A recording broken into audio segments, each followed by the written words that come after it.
So, if you don't know this already, in South Korea, there are thousands of teenagers who wake up every day and spend more hours doing schoolwork than you spend being awake. Literally. And many people look at these students and think, wow, they must have a crazy high amount of discipline and motivation and focus. They must really care about school. I bet they take cold showers to get disciplined, and I bet they use a bunch of super advanced productivity hacks. But in reality, most of them just want to get out of school and join an esports team. A good portion of them don't even shower at all, and the most popular productivity hack is to drink an entire iced Americano in between each subject.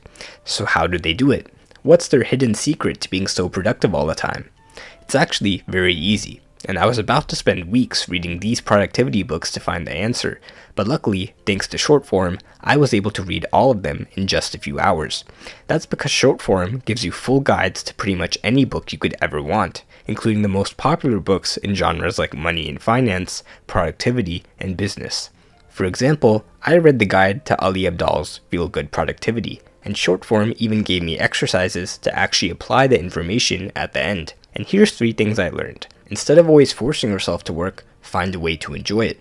Simply grinding away at work will cause you to burn out, and taking breaks is not a waste of time. It actually makes you more productive.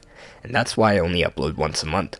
But unlike me, Shortform drops new book guides and articles every single week, and subscribers get to vote on what books are covered. So, if you want to get a 5-day free trial, join Shortform through my special link, shortform.com/easyactually, or click the link in the description. So, in the end, what I found is that productivity is basically just a cycle, and this is what it looks like. First, let's say you get motivated. Motivation makes you want to do work. Finishing some work makes you feel good, and that gives you motivation to then finish more work.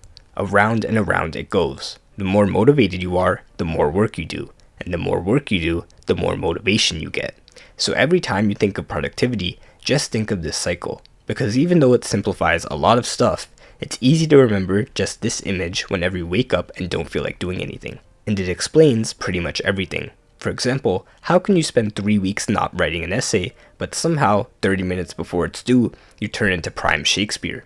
It's because when the due date isn't 30 minutes, your motivation goes sky high, and therefore the cycle goes much faster, and no amount of distractions, sleepiness, or boredom will be enough to stop you. The cycle also explains why you can get so much more work done when you have a to-do list. Because each time you cross something off the list, you're very obviously telling your brain, I finished something, I did a task, and that makes you feel good. And now that you feel motivated, guess what? Here's another task that's going to give you an even better feeling once you cross it off. And that's why the most productive people almost always have a detailed to-do list. Because if you split up a big task like homework into each individual subject, and even better, you split it into each individual task, then not only is there less confusion about what you have to do, but you get to have that boost of motivation after crossing off every little task. And it's important to know that if you don't have a lot of motivation, you can still start up the cycle and get it running by using some self-motivation tricks. And here's a few. First, remind yourself what drives you, why you're doing this, and what the end goal is. Next, remind yourself what you enjoy about your work. Third, challenge yourself to see how much work you can do in the next hour, and race against the clock as if you have an essay that's due in 1 hour and you haven't started. Because you know what they say, procrastination is the best motivation, so why not just give yourself your own time limit? And finally, make work into a habit by doing it every day around the same time, and by making it part of a bigger routine. For example, a lot of people have a morning routine of wake up, shower, breakfast, gym. Or they have an evening routine of come home, change clothes, eat food. And if you just stick a work session into these built-in routines, then eventually it'll feel weird not to do work. And what better motivator is there than not wanting to feel weird? But having said all this, you also don't have to start with motivation to get the cycle going. For example, if you wake up one day and you feel really unmotivated, like you don't want to do anything, just start working anyway. It can even be just 1 minute of work. Literally 1 minute. Maybe it's writing 1 sentence. Maybe it's reading 1 paragraph, or cleaning 1 piece of furniture. Whatever it is, once you finish that bit of work, you're done.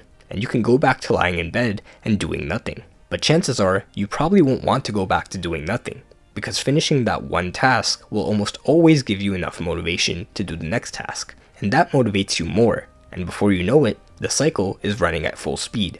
And this is the secret. Don't wait for motivation. Start working now and get motivated as you work. It's said that students at Oxford University in England spend at least 40 hours a week studying, which means that even on those days with no motivation, they still have to wake up and go study for 6 to 8 hours. And they're not sitting in bed telling themselves, "Come on, lock in, mate, you gotta do 7 hours of revision today."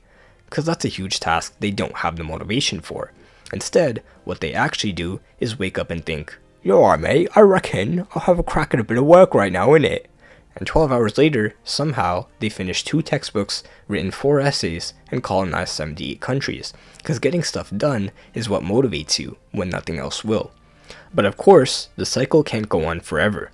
Things like tiredness, confusion, boredom, anxiety, and distractions are all things that make the cycle less and less efficient. But the good news is that you can deal with all of these. And one way to tackle them all at the same time is to just take a break and go for a walk. Especially if you go outside, a walk will give you some extra energy. A walk helps you collect your thoughts and plan out your next move. It gives you something to do that's not work. It calms you down when you're anxious, and during a walk, you can take in all your surroundings and allow your mind to wander now so that you don't need distractions later. But besides walking, here's how you can deal with each problem.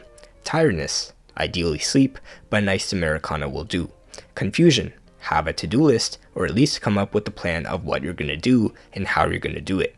Boredom, background music can help, but one thing that works way too well and pretty much never fails is switching up the location you work from, or even just facing a different direction. You can honestly work from even the most nonsensical of locations, but be warned that people might look at you weird. Doesn't matter though, because it's fun. Anxiety, the best you can do is ask yourself some questions. What am I most worried about? Is it reasonable? Will this thing I'm worried about matter in the long run?